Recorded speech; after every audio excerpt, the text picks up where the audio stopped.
and welcome back to another episode of the History of Fan Anime.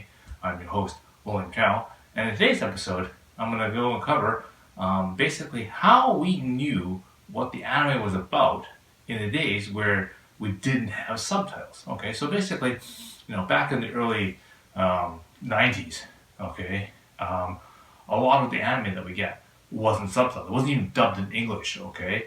But we'd still watch a lot of these Japanese animation straight in Japanese.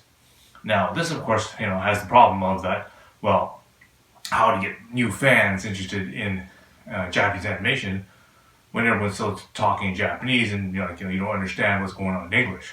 So, what a lot of these fan clubs like the CFO and whatnot, and of course our own Vancouver Japanese Animation Club, what we did is we made these synopsis sheets or kind of summaries or kind of like Cole's notes of the various different animes when they came out, so that when we played it at our club meetings, then people would understand. Okay, yeah, so this is what the particular show is about and what it is.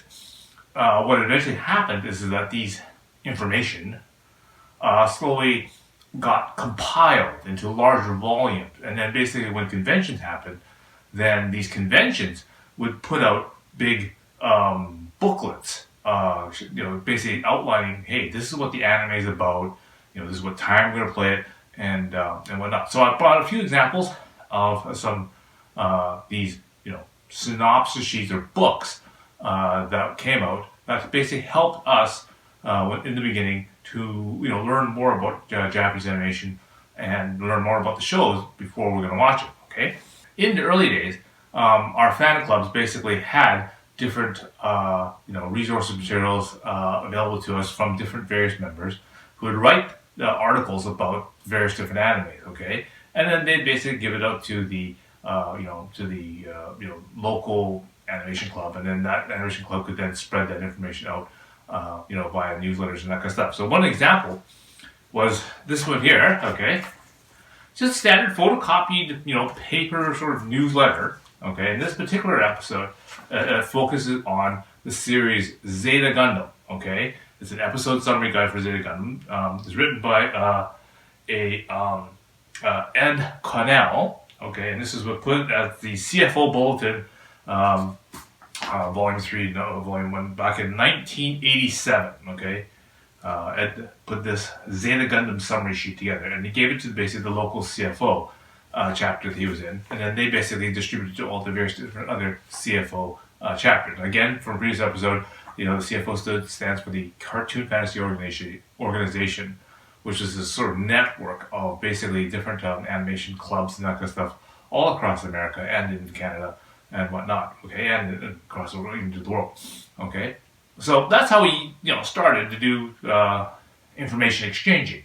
So if you were interested in a show called, Zeta Gundam, then you depend on these type of things to basically summarize what's going on in the episode so that you can watch it and then you won't get totally lost. You may not know what each individual dialogue, what they're saying, and you probably miss a whole bunch of jokes and that kind of stuff that's going on, and some of the subtleties that are going on in the series.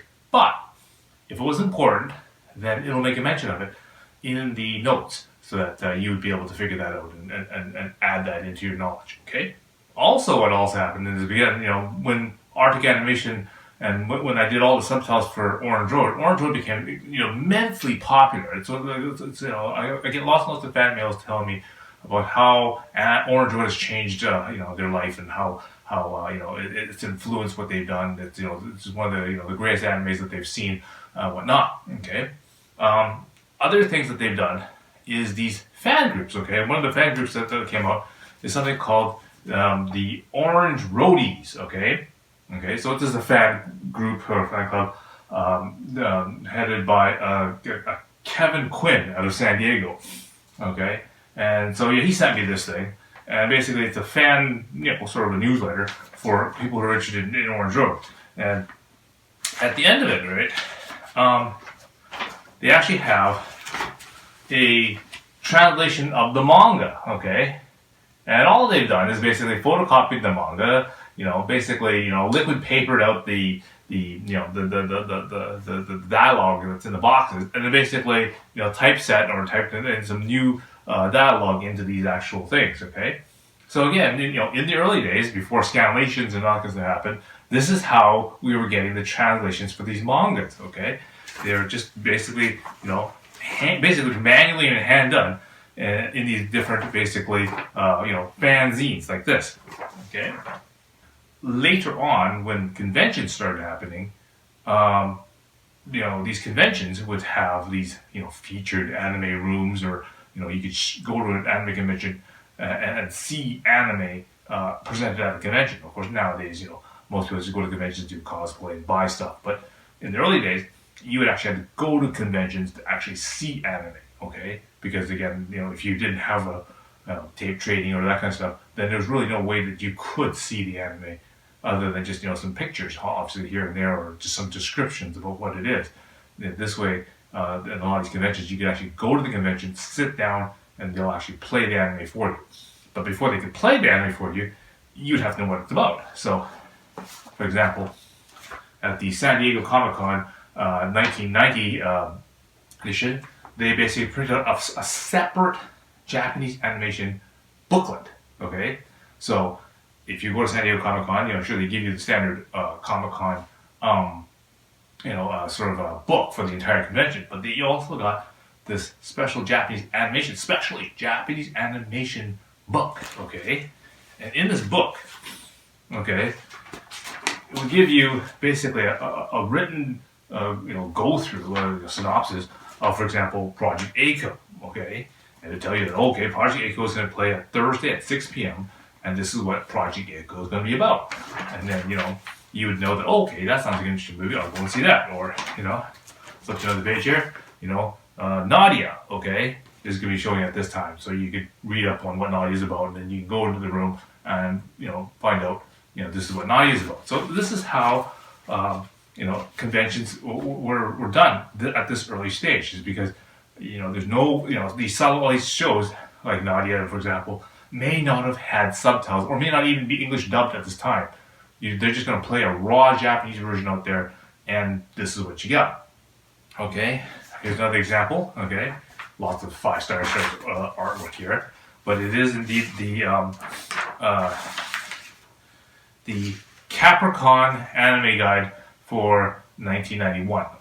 And so for all you people who don't know, Capricorn is the main anime convention in the great area of Chicago. Okay, so this is the 1991 guide for the it's Chicago animation convention. Again, if you look, just to flip into a different page inside the book, it basically will tell you, okay, so we're going to play this movie called Amon Saga. Here's what Amon Saga is going to be about, and then you can read it up, and then you'll have an idea of what the show is about before you go into the room, right?